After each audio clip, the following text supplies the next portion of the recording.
Eh, Javiercito les dijo que iba a estar hoy, pero le he hecho el cambio como 3 veces, entonces hoy me toca a mí. Vamos a Corintios, hermanos, vamos a continuar con nuestras meditaciones allí, capítulo 9.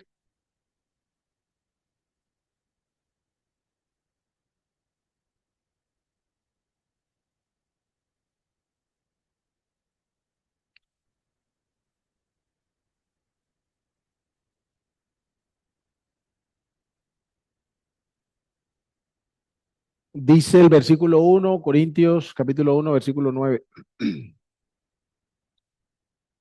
No soy apóstol, no soy libre, no he visto a Jesús, el Señor nuestro, no sois vosotros mi obra en el Señor. Si para otros no soy apóstol, para vosotros ciertamente lo soy, porque el sello de mi apostolado sois vosotros en el Señor. Contra los que me acusan, esta es mi defensa. ¿Acaso no tenemos derecho de comer y beber? ¿No tenemos derecho de traer con nosotros una hermana por mujer, como también los otros apóstoles y los hermanos del Señor y Cefas? ¿O solo yo y Bernabé no tenemos derecho de no trabajar? ¿Quién fue jamás soldado a sus propias expensas? ¿Quién planta viña y no come de su fruto? ¿Quién apacienta el rebaño y no toma de la leche del rebaño? Digo esto solo como hombre, ¿no dice esto también la ley? Porque en la ley de Moisés está escrito, no pondrás bozal al buey que trilla. ¿Tiene Dios cuidado de los bueyes o lo dice enteramente por nosotros?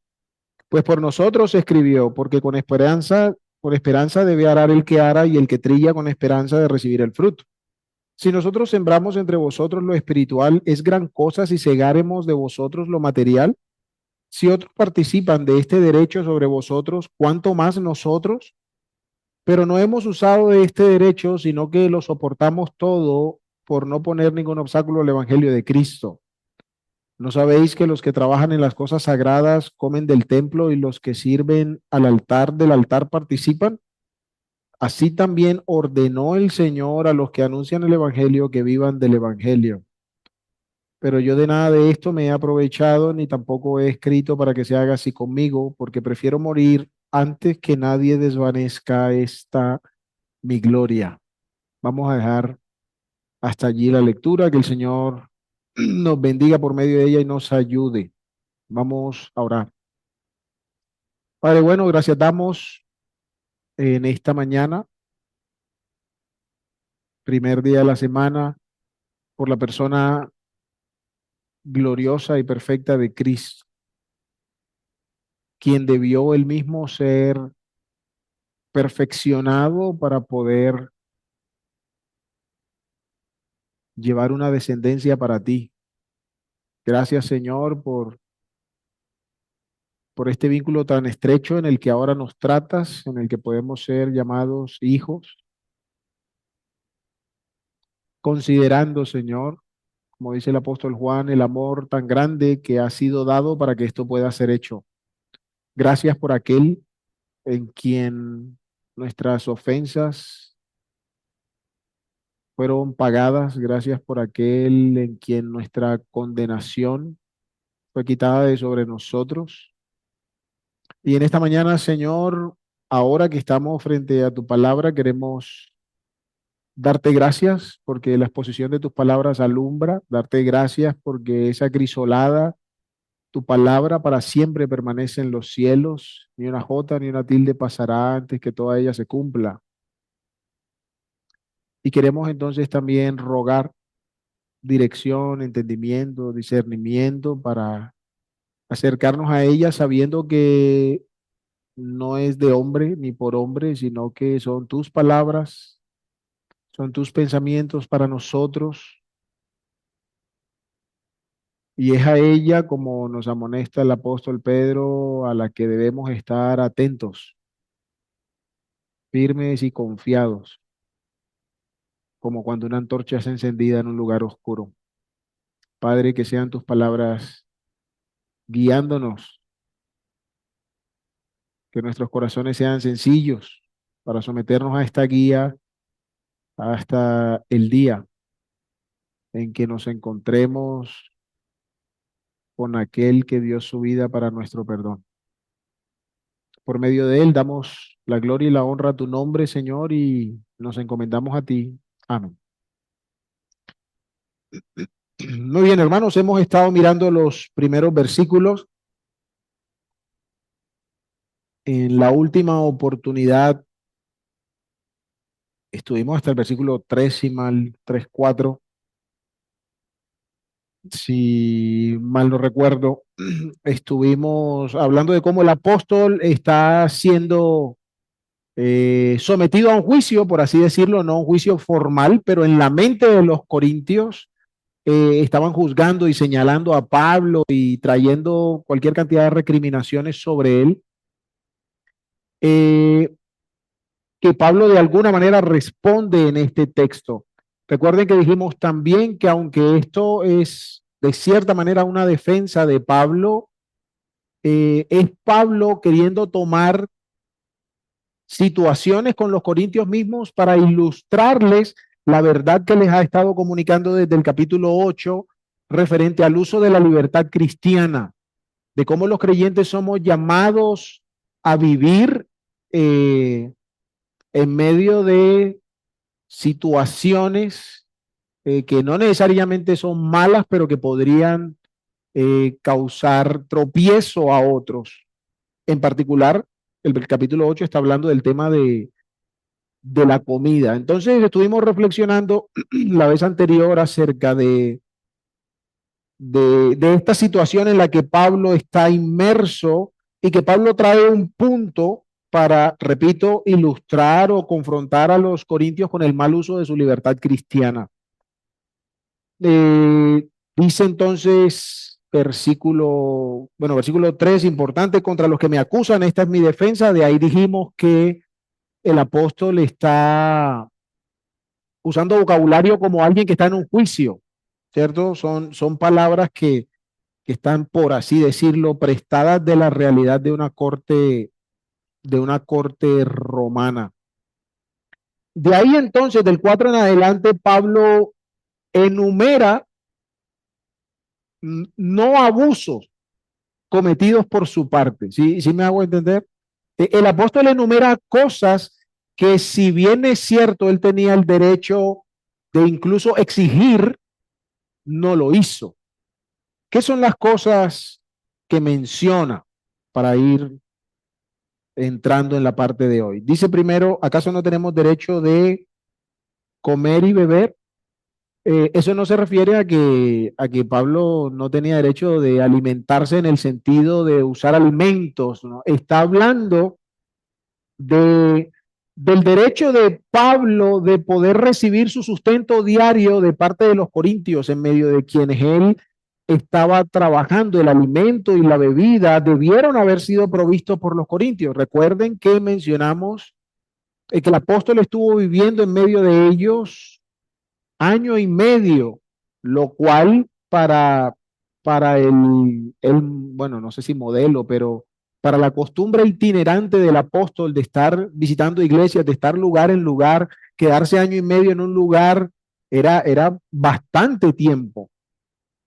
Entonces Pablo dice, ¿acaso no tenemos derecho de comer y beber? Luego dice, versículo 5, no tenemos derecho a estar casados, no tenemos derecho de tomar una esposa de entre las hermanas, de tener una esposa creyente, como si dice que Cefas la tenía y otros de los apóstoles. Y menciona versículo 6, el no trabajar secularmente. ¿Acaso solo yo y Bernabé no tenemos derecho de no trabajar? Y noten cómo el apóstol Pablo está hablando. ¿Acaso solo yo y Bernabé? Es decir, sucedía con otros de los apóstoles, así como las cosas anteriores. Ya profundizaremos un poquito en eso.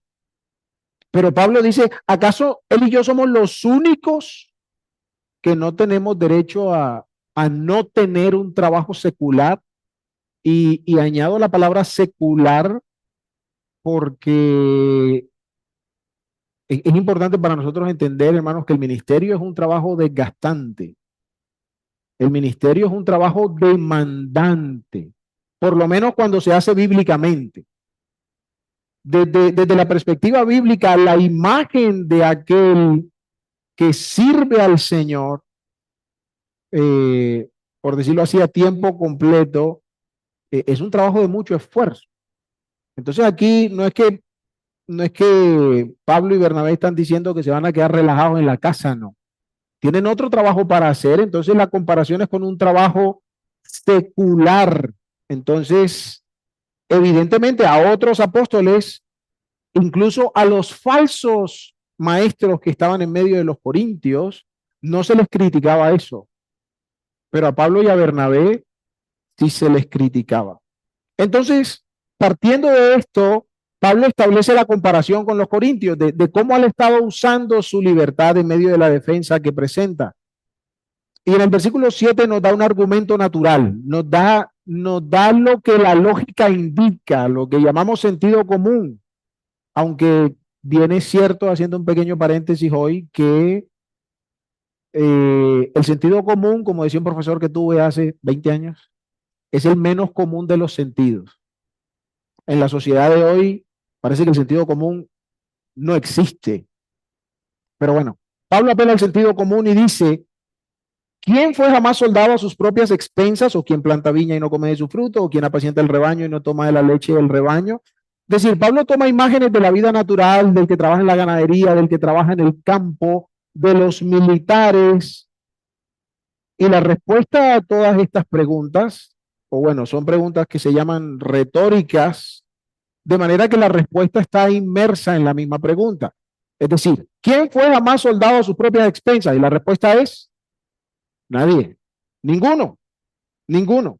¿Quién planta viña y no se come la uva? Nadie. ¿Quién apacienta un rebaño y no toma la lechita del rebaño?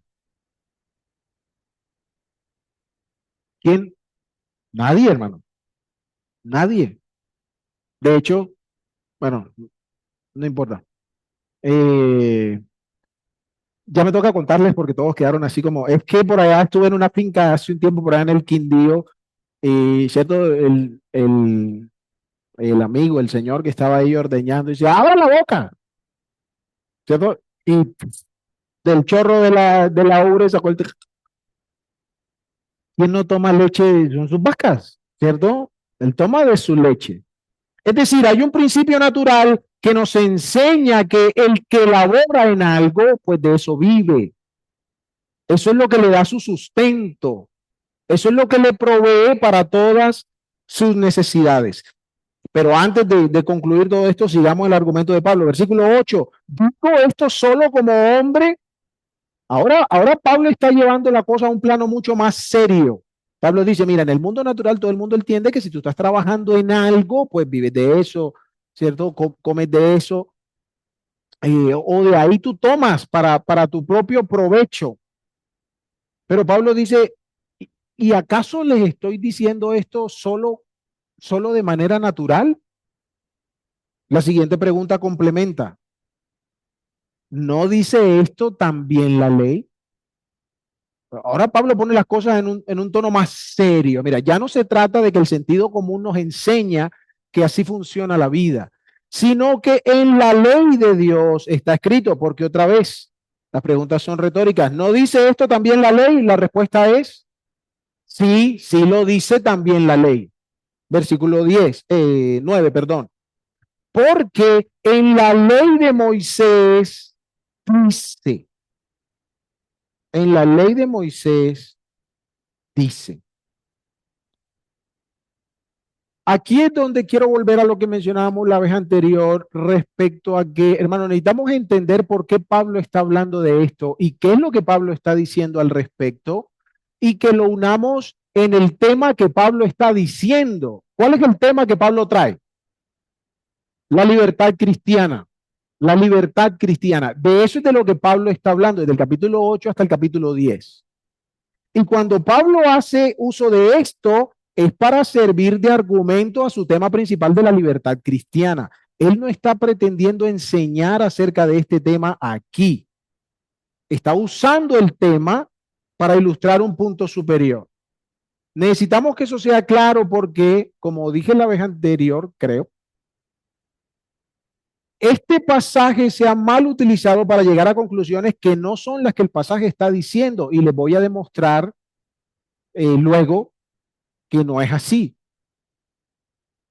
Lo que Pablo busca aquí es establecer el punto de lo que era su legítimo derecho para después decirle a ellos, yo cuando les exigí eso. ¿Me hago entender mejor? Pero en ese proceso hay que entender en qué consiste el legítimo derecho de Pablo. Porque algunos podrían pensar que es que Pablo está de caprichoso, que es que Pablo quiere cosas en su propio corazón. Pero no, miren lo que dice Pablo. ¿No dice esto también la ley? Porque en la ley de Moisés está escrito. Entonces aquí es donde quiero detenerme hoy, a que entendamos un poco lo que Pablo dice y cómo dice Pablo aquí acerca de este tema, para que entendamos cuál es la verdad que a nosotros nos atañe, que es la parte de la que nosotros eh, somos responsables, porque como ustedes podrán notar luego en Timoteo 5, por ejemplo, Pablo dice que lo que él está, aunque él no lo haya hecho así, lo que enseña la escritura sigue siendo un deber de la iglesia. Y es necesario que como iglesia estemos siendo responsables con lo que Dios eh, nos dice. Entonces, ¿qué es esto? ¿Cuál es el derecho de Pablo? También habíamos dicho, recuerden que una palabra clave en este texto es la palabra derecho. La palabra derecho se repite muchas veces en esta tónica. ¿De dónde viene esto? Del capítulo 8, cuando los corintios están reclamando sus derechos y están atropellando a todo el mundo. Y derechos que, bueno, de pronto no tenían por qué reclamar. Pero Pablo aquí dice, mira, si se trata de reclamar derechos, listo, yo tengo mis derechos. Y son derechos, versículo 9, que ¿quién le da? Dios mismo. Son derechos que Dios ha establecido para mí. No como los corintios que están reclamando cosas que no tenían por qué reclamar, y aparte de que están reclamando cosas que no deberían estar reclamando, están maltratando a sus hermanos en el proceso de salirse con la suya. Pablo dice, estamos hablando de derechos, bueno, yo tengo mis derechos. Derechos no que yo me inventé, no cosas que yo quiero reclamar, cosas que están en la palabra de Dios para mí y para todos los que trabajan como yo. Derechos que sí puedo reclamar, pero que como más adelante dice, versículo 15, palabras más, palabras menos, les dice en el 15, yo no se los he reclamado a ustedes. Otra vez, ¿para qué? Para que los corintios entiendan la necedad de estar exigiendo cosas, o a la luz del tema, digámoslo de otra manera, para que los corintios entiendan cuán mal han estado usando su libertad cristiana. ¿Mejor así o no? Voy despacito porque no quiero que se me pierdan, y de hecho, por favor, antes de que el espíritu se nos exalte, déjenme terminar el argumento para que, ¿cierto?, estemos todos tranquilos con lo que voy a decir, porque probablemente algunas cosas empiecen a sonar un poco extrañas. Extrañas no es la mejor palabra, pero ustedes me entienden. Entonces, ¿qué es esto de lo que Pablo tenía derecho? Versículo 9 en adelante, hasta el 14, Pablo va a explicar qué es esto a lo que él tenía derecho. Comenzando, versículo 7, desde el punto de vista natural, es decir, la lógica nos indica que así debería ser, pero apoyándose luego en la ley de Moisés y luego en las órdenes mismas del Señor Jesucristo. Entonces sería irónico, y aunque así lo hacen, recalco, sería irónico decir que aquí el apóstol Pablo está diciendo que ya no se haga algo que el mismo Señor Jesucristo mandó hacer. ¿Me hago entender? Por eso es importante entender lo que está pasando en medio de esta conversación. Pablo comienza citando en el versículo 9 de Deuteronomio capítulo 25. Por razón del tiempo no vamos a poder explicar Deuteronomio, porque algunos piensan que Pablo está siendo caprichoso con el uso de este pasaje. y lo está sacando de contexto para argumentar en favor de lo que él está diciendo. Pero cuando ustedes leen Deuteronomio capítulo 25 y capítulo 24, que es de donde viene la idea, se darán cuenta que el principio que Deuteronomio expresa es el mismo principio que Pablo está usando aquí. Y en últimas, para, para nosotros en particular, quienes creemos en la inspiración divina de las escrituras, en la inerrancia, en la infabilidad de la escritura, entendemos que si el Espíritu Santo ha usado este argumento es porque eso es lo que quiere decir. ¿Sí? ¿Estamos de acuerdo? Bueno, para los tres que están convencidos, vamos adelante. Vamos a mencionarlo en orden o vamos a ir sacando los puntos importantes en el orden que aparecen aquí en el texto. Versículo 9. ¿Qué es lo que Pablo dice? Está escrito en la ley de Moisés. Es lo primero que está resaltando. Está escrito en la ley de Moisés. Entonces, Pablo está tomando la fuerza de este escrito. No está escrito en las crónicas de Platón, no, está escrito en la ley de Moisés, que para muchos de los judíos que estaban en la iglesia en ese entonces, el hablar de la ley de Moisés era significativo, pero también para los gentiles, como Pablo lo explica en Gálatas, la ley de Moisés es de supremo valor, y como lo dice en Romanos, porque la ley, en Gálatas dice, es nuestro ayo para llevarnos a Cristo, y en Romanos dice que la ley es aquella que nos hace entender la necesidad de un Salvador. La ley es aquella que, si bien es cierto, pone delante de nosotros las exigencias de la vida que Dios espera, al mismo tiempo nos muestra que somos incapaces, de manera que nuestro único refugio es abrazar a aquel que murió y resucitó por nosotros en aquella cruz. Entonces Pablo dice, primero está escrito en la ley de Moisés. Entonces para la comunidad cristiana, oye, eso tiene peso, es la ley de Moisés. Segundo, él dice, no solo que está escrito, sino que es un mandamiento. La manera como está escrito no es que pasó que un día fulano estaba arando el campo y le quitó el bozal al buey. No está escrito a manera de una experiencia, de una historia, está escrito a manera de mandamiento. Entonces, no solo está en la ley de Moisés, sino que es un mandamiento que Dios dejó en la ley de Moisés que particularmente los israelitas o partiendo de los israelitas estaban obligados a cumplir y que los mandamientos de Dios fueron dejados como una forma de que el pueblo de Israel mostrara un Dios distinto al de los demás pueblos, de que la vida del pueblo de Israel mostrara valores que no estaban presentes en las sociedades de a su alrededor. Está escrito en la ley de Moisés. Es un mandamiento de Moisés o un mandamiento del Señor para la práctica de los pueblos. Tercero, la intención del mandamiento. Final del versículo 9 y comienzo del versículo 10. ¿Cuál es la intención del mandamiento? Esa es una pregunta para que ustedes me ayuden, ¿no? El cuidado.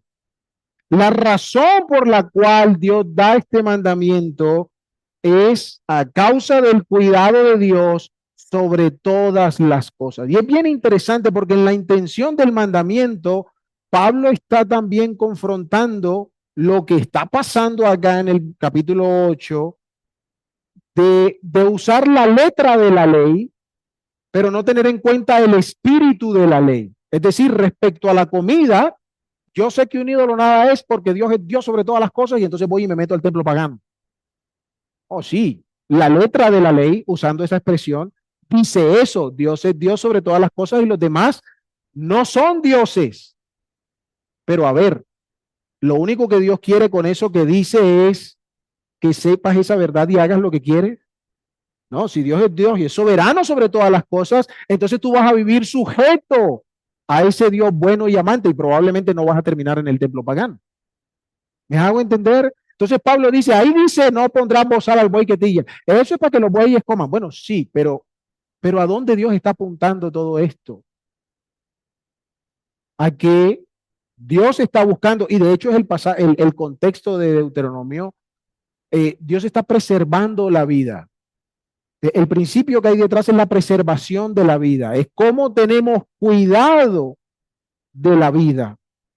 Entonces, eh, ter- tercera, si llevamos tres, escrito en la ley de Moisés, mandamiento de Moisés, la intención del mandamiento.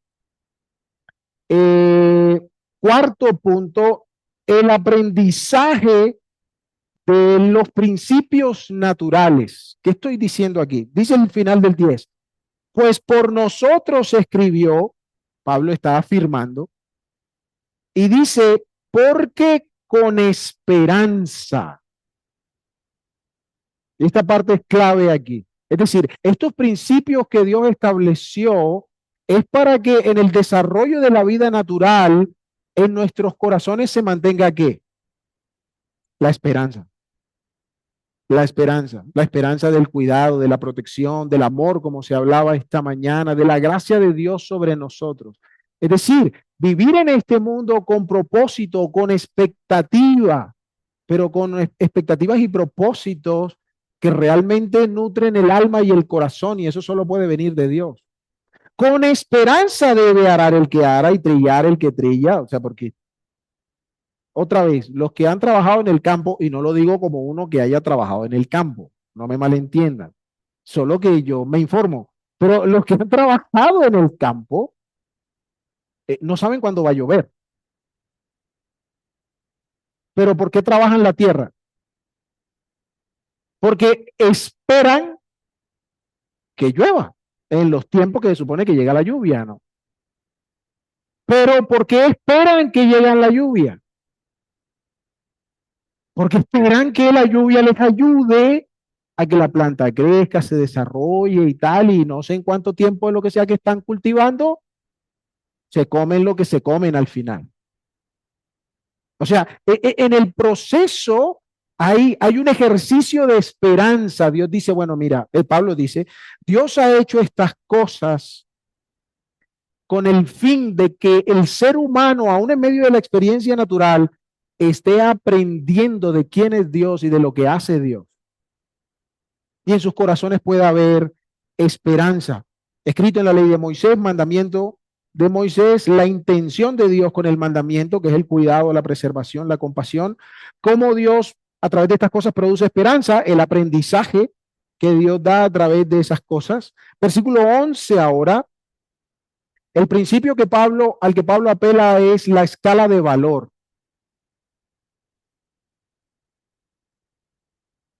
Pablo dice, si nosotros sembramos entre vosotros lo espiritual, es gran cosa si cegaremos de vosotros lo material. Pablo dice, mira, hay cosas de cosas, ¿no? Como decimos nosotros. Hay unas más importantes que otras. Y si nosotros, dice Pablo, hemos invertido en ustedes todo lo material, ¿es tan malo que nos den comida y bebida? ¿Perdón? ¿Yo qué dije? Mano, eso está mal, menos mal, ahí está Jercito. Ellos han invertido todo lo espiritual, entonces, eh, ¿es tan malo que recibamos de ustedes comida y bebida? ¿Entienden a dónde vamos? Pablo está diciendo, las cosas espirituales son de un valor incalculable al lado de las materiales. Tanto que las materiales deben estar subyugadas o regidas o dirigidas por lo espiritual. ¿Eso claro o no? Igual no vamos a profundizar allí porque eso, hermano Olmey mencionó en estos días, eso, mayordomía cristiana le llamamos, ¿no? De cómo la escritura nos enseña a través del carácter de Dios y los principios de Dios a que usemos y administremos lo material e inmaterial, pero en el plano de lo terreno, para la gloria de Dios. Es un tema larguísimo que no es para hoy. ¿Qué llevamos? Cuarto, quinto. No los enumeré. Escrito en la ley de Moisés, mandamiento de Moisés, la intención del mandamiento, el aprendizaje que Dios da a través de ese mandamiento, la escala de valor. Sexto, la práctica común. Esto es bien interesante, este punto del versículo 12. ¿Por qué? Porque Pablo habla a los corintios y les dice, mira, pero es que ustedes hacen eso con otras personas. O sea, yo no le estoy diciendo algo que no sepan primero y no les estoy pidiendo que hagan algo que no hacen. Es que ustedes lo hacen, pero solo a Bernabé y a mí, perdónenme la expresión tosca, solo a Bernabé y a mí se las están montando. ¿Sí? ¿Me siguen? ¿No me siguen? Dice, si otros participan de este derecho, ¿cuánto más nosotros? Porque los otros que vinieron después de Pablo y no han invertido tanto como Pablo. Y de esos que han venido, hay muchos que han sido hasta falsos y ellos han estado contentos con ellos. Corintios capítulo 2 y 3 para los que quieran corroborar esa información. Eso está ya más atrás. Pero dice, mira, ustedes hacen eso. O sea, otros, ustedes están manteniendo a otros. Ustedes le dan comida y bebida a otros. Ustedes sustentan a otros. Y a mí, a quien deberían, a mí con quien tienen la obligación, no lo hacen. ¿Estamos? No estamos. Ahora, ¿cuál es el lío? Que ellos probablemente, según lo que dice el versículo 3, hasta estén pensando que Pablo ni se lo merezca. Estén diciendo, no, Pablo ni apóstol será, el tipo está escañándonos ahí o alguna cosa. Que es lo que hablábamos la vez anterior. Miren, miren qué tan fácil es poner en descrédito a las personas que están en autoridad, sin ningún tipo de justificación, simplemente por los caprichos de nuestro corazón. Pero de eso hablamos la vez anterior. Y el penúltimo punto, versículo 13, ejemplos de la historia. Y cuando digo historia, no quiero que piensen que solo son ejemplos seculares. Probablemente Pablo está apelando a la misma ley de Moisés. No saben que los que trabajan en las cosas sagradas comen del templo y que los que sirven del altar participan del altar. Entonces, el principio para el pueblo de Dios es claro cuando miramos el sacerdocio levítico, cuando miramos cómo Dios diseñó que las tribus de Israel iban a vivir. El Señor dijo, mira, los levitas son los que he tomado para que sirvan ¿dónde? ¿Dónde? En mi casa. Para que estén en mi presencia. El Señor dice, ellos son mi heredad y yo voy a hacer la suya. De manera que cuando repartieron la tierra, Simeón, Rubén, tal y lo que sea y tal, Leví, no, ellos no. Ellos no van a tener posesión en la tierra, porque ellos no van a trabajar, sino para mí. Y hace tiempo mencionamos, hermanos, el tema de los sacrificios, eso era una carnicería tremenda, o sea, eso era un boleo de trabajo impresionante. ¿Y de qué vivían los levitas? No solo los sacerdotes, sino toda la tribu de los levitas, de las ofrendas que el resto del pueblo hacía para el Señor. De ahí ellos tomaban su porción y con eso se sostenían. Y el Señor repite más de 2 veces, de 3 veces, porque yo soy su heredad. A los demás les tocó un pedazo de tierra, a ellos les toqué yo. Oh, tremendo privilegio, tremendo privilegio. Pero ¿qué pasó? Nosotros estudiamos Ageo hace un tiempo. ¿Qué pasó luego con los pobres levitas? Tuvieron que ir al campo a trabajar. ¿Por qué? Porque las demás tribus, bueno, primero no tenían templo y tampoco tenían como muchas ganas de construir el templo. Pero las demás tribus tampoco querían hacer lo que era su parte hacer. Por eso los levitas dejaron de hacer lo que les tocaba hacer, porque los otros no cumplieron con lo suyo. Y versículo 14, el último, sería la octava, si mal no conté. Es una ordenanza de Cristo mismo. Así también, ¿qué dice?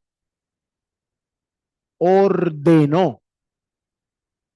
Así el Señor sugirió, pensó que no. Así también ordenó el Señor. Es mandato de Cristo que los que anuncian el Evangelio vivan del Evangelio. Mateo 10:10, Lucas 10:7, si quieren verificar allá las palabras mismas del Señor. Y como yo sé que de pronto por la mente están pasando cosas, aquí vamos a hacer una aclaración.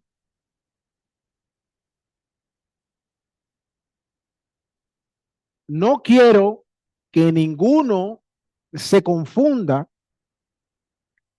creyendo que estamos hablando aquí del movimiento moderno de taparse en plata con la fe de los fieles. No piensen que estamos hablando o promoviendo o inclinándonos en el movimiento de la prosperidad, donde se manipula la mente de la gente para que vacíen sus cuentas bancarias en favor de una persona que usa esos dineros para vivir caprichosamente. No es eso de lo que estamos hablando. Quiero que quede claro, muy claro. Si alguien tiene una duda, levanta la mano y preguntamos y aclaramos más. Pero no es de eso de lo que estamos hablando. Y que el Señor nos guarde, ¿cierto? A todos de caer en ese modelo de falso evangelio que se promueve hoy. No estamos aquí promoviendo el enriquecimiento de unos pocos que lideran la iglesia. Pero, hermano, hermano, la Biblia también dice que nosotros tenemos responsabilidades que tenemos que cumplir. La Biblia también nos enseña que así como Dios lo ha dejado ver a lo largo de todo el Antiguo Testamento, en el Nuevo Testamento, por mandato del Señor y por los ejemplos de la primera iglesia, nosotros somos llamados por lo menos, hermano, a entender que nuestros recursos económicos deben ser dirigidos también por Dios. A nosotros nos gusta dejarle a Dios mi tiempo, y bueno, suponiendo, pero digamos, Señor, te entrego mi tiempo, todo mi tiempo es tuyo, y mi casa es tuya, más o menos, y cierto, y qué sé yo, pero cuando dice, y Bancolombia, Bancolombia, yo administro Bancolombia, Señor, yo veo cómo manejo aquello. No, hermanos. En el libro de Proverbios hay un pasaje muy famoso, también mal utilizado y promovido en estos falsos evangelios, pero eso no quiere decir que no esté en la Biblia. La Biblia dice, honra a Jehová con tus bienes y con las primicias de todos tus frutos. Reitero, no estamos promoviendo la prosperidad, no piensen que estamos haciendo mercadería de la fe. De hecho, valga el momento para decir que la escritura condena eso. La escritura condena a los que hacen mercadería de la fe, a los que van tras la concupiscencia de su corazón, manipulando el corazón de la iglesia para obtener beneficio propio. La escritura condena a los que van tras ganancia deshonesta, poniendo de fachada el evangelio. La escritura condena a los que confían en las riquezas y aún las aman.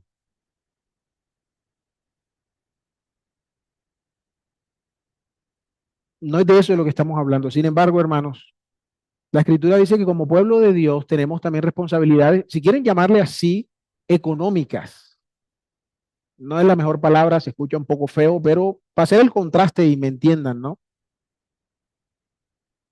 Entre ellas es que nosotros somos responsables del cuidado, el mantenimiento, el sostén de las necesidades de aquellos que en medio de nosotros, como dice Tesalonicenses, nos presiden y nos amonestan en el Señor, como dice Timoteo, a los que gobiernan bien, especialmente a los que trabajan en predicar y enseñar, o como dice Gálatas, a los que nos instruyen.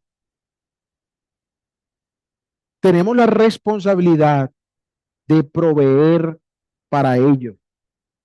¿Qué es el conflicto? Que Pablo dice aquí, versículo 12, sin embargo, nosotros no hemos usado de este derecho. Y en el versículo 15 dice, yo de nada de esto me he aprovechado. Y entonces algunos dicen, no, sí, eso no importa porque Pablo dijo que no. Pablo no está diciendo que no. Pablo lo que está diciendo es que él, por no causar problemas en medio de los corintios, él prefirió no hacer eso con los corintios. Pero en otras cartas, Pablo da gracias al Señor por aquellos que han cuidado económicamente de él en medio de sus dificultades, de sus enfermedades, de sus viajes. Entonces, el que los corintios no lo hicieran, no es porque ahora el mandamiento de Dios cambió, es por la dureza de su corazón, por la arrogancia de su corazón, por todos los conflictos que están viviendo, por no entender a qué son llamados en el Evangelio de Cristo. Dicho eso, hermanos, entonces quisiera terminar con una reflexión en este aspecto. Y es que es sabido, y por eso dije ahorita que de pronto era cosa que en el oído iba a sonar un poco raro, porque es que en nuestras congregaciones estos temas se mencionan poco, porque no queremos que la gente piense que se está tras el dinero. Pero aún históricamente está comprobado que la falta de haber enseñado lo que necesitamos enseñar ha sido también un estorbo en el progreso de la obra de Dios. ¿Por qué? Porque los creyentes no estamos comprometidos con la obra de Dios y no solo orando. Y yo creo que orando a veces ya hemos quedado debiendo. Hermano, oremos por la obra en yo no sé dónde. Y oramos estos 2 meses y se me olvidó la obra en yo no sé dónde. Sino porque no entendemos que la obra de Dios también requiere una inversión. Y otra vez, no es que meta 100,000 y le devuelven 1 millón. O sea, ese no es el tema aquí. Vayamos a un ejemplo sencillo, hermano, porque es una realidad triste en medio de nuestras iglesias. Los padres creyentes, que tenemos hijos creyentes, ¿cuántos de ellos tienen una Biblia? Una para cada uno. Oh, pero es que, hermano, las Biblias están caras y, hermano, usted quiere que su hijo se preocupe por el Señor, oiga, cómprele una Biblia por lo menos. Ah, pero le compramos el Play, le compramos la ficha de no sé qué, le compramos lo que sea, pero no le tenemos una Biblia. No, no le compramos un cursito para que él vaya conociendo el Señor y resuelva, obviamente, en la medida de la edad, lo que sea. Hermano, eso es invertir. Eso es invertir en el reino de Cristo. Eso es poner su economía al beneficio del reino. Y mire que no le estoy diciendo que dé 20 millones aquí en la iglesia. No es de eso lo que estamos hablando. Pero si yo no le invierto para las cosas de Dios a mi propio hijo, pues seguramente yo no voy a, me va a doler mucho más darle a la iglesia. ¿Qué pasaba? Claramente ellos pensaban que el Señor iba a venir a los 2 meses, pero lo que quiero ilustrar es el corazón de los primeros cristianos frente a las necesidades que estaban padeciendo por el rechazo de Cristo, etcétera. Vendían todo, y la palabra no es metafórica, vendían todo para ayudar a los necesitados. Por eso la iglesia en Jerusalén años después cayó en una miseria económica porque pues los hermanos hasta los campos con los que sostenían los habían vendido. Porque hermano, el Señor viene en 3 meses y yo qué hago con esa tierra ya haciendo nada. Ayudemos a los hermanos. ¿Qué tanto invertimos nosotros? ¿Cómo pensamos nosotros acerca del dinero en función del reino de Cristo? Porque también el tema de la ofrenda ha sido tomado, que es cierto, pero no es todo lo que la Biblia dice, de que no, eso es la voluntariedad del corazón, es lo que yo quiera, básicamente. Es como se ven. Y pues sí, pero es lo que usted quiera en función de qué cosas necesitamos suplir según lo que Dios dice. Es decir, hay que cuidar de las viudas, hay que cuidar de los que gobiernan. Ahora tenemos estos edificios, habrá que cuidar de ellos. Entonces, sí, mano, de lo que quiera, pero tenga en cuenta que lo que quiera debe llenar cierta medida para poder solventar las necesidades de la iglesia. Igual, no estamos diciendo con eso que hay que dar X cantidad de dinero. No, hermano, no es el asunto. Lo que quiero ilustrar es cómo nuestro corazón entiende a la luz de la palabra del Señor, que yo tengo un compromiso con el cuerpo de Cristo. Y no solo de venir a la reunión, tengo el compromiso de hacer muchas cosas, entre ellas velar porque algunas necesidades sean cubiertas en la medida que, obviamente, yo pueda, en la medida de mis capacidades o de cómo el Señor nos prospera, según dice allá. Pero el punto es, hermanos, que nosotros tendemos más a gastar nuestra plata en los deseos de nuestro corazón. Nosotros miramos el tema de la economía, de las finanzas, del dinero, de las posesiones, según los caprichos de nuestro corazón. Y no estoy diciendo que usted no, entonces no me puedo comprar una Coca-Cola porque, no, mano, tómese su Coca-Cola. No, la Coca-Cola es mala, el azúcar. Este, pero hermanos, si bien es cierto en otros lugares, pareciera que el eje de la vida con Cristo se resume en cuánta plata das y no está bien. También hemos caído en el otro lado en que mi plata no tiene nada que ver con Dios, es mía. Y en Ageo, si recuerdan, el Señor dice, mía es la plata y mío es el oro. En el Salmo 50, el Señor dice, yo no necesito que ustedes me den ningún animal, porque mío es todo el valle donde están los animales y las fieras son mías. Pero la razón de hacerlo es porque son formas a través de las cuales nosotros mostramos la compasión, el cuidado de Dios unos con otros. Es por eso que Dios lo pide, no porque Él lo necesite, no porque entre más le des, más abierta está la puerta para que entres al cielo. No, es porque son formas en las que mostramos misericordia y compasión unos con otros. Hermano, ¿cuántas oportunidades en la obra del Señor se han perdido? Yo conozco dos ejemplos o dos historias, dos anécdotas, no sé, de hermanos que sintieron había una necesidad, la iglesia puso una necesidad de ir a X lugar, estos hermanos en su momento, en su lugar, ¿cierto? Estoy juntando las historias, sintieron el peso en su corazón, el llamado del Señor de ir. Uno de ellos incluso dejó el trabajo antes, bueno, también hizo algunas cosas mal, pero dejó su trabajo antes de hablar con los ancianos o lo que sea y tal, hermano, aquí estoy para la obra del Señor. Y los hermanos, qué bueno, hermanito, hágale. Pero ¿cómo así que hágale? ¿Y quién va a cuidar de él? Ah, no, hermano, vamos a estar orando por usted. Y qué bueno que oren por él. Pero hermanos, si como iglesia estamos diciendo, hay esta necesidad y queremos que el Señor muestre y digamos, el Señor levanta, adivinen quiénes van a tener otra forma en la que comprometerse para el reino de Cristo. Nosotros. Hermano, nosotros vamos a cuidar de usted en la medida que la gracia del Señor nos lo permita. Igual, el que sale confiando en su Señor, no en las promesas económicas, que ese es otro error.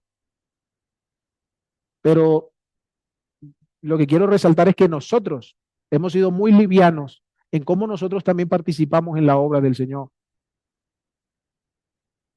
Entonces, hermanos, que el Señor no son las únicas cosas, pero por ilustrar que necesitamos someter al Señor la manera como pensamos acerca también del dinero.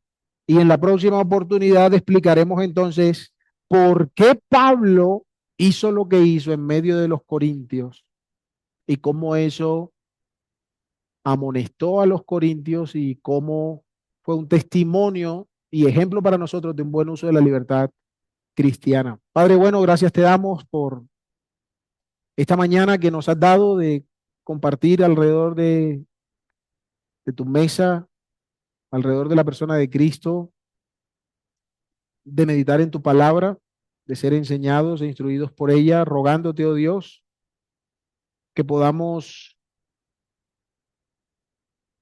ser alumbrados como oraba el salmista con la luz de tu palabra.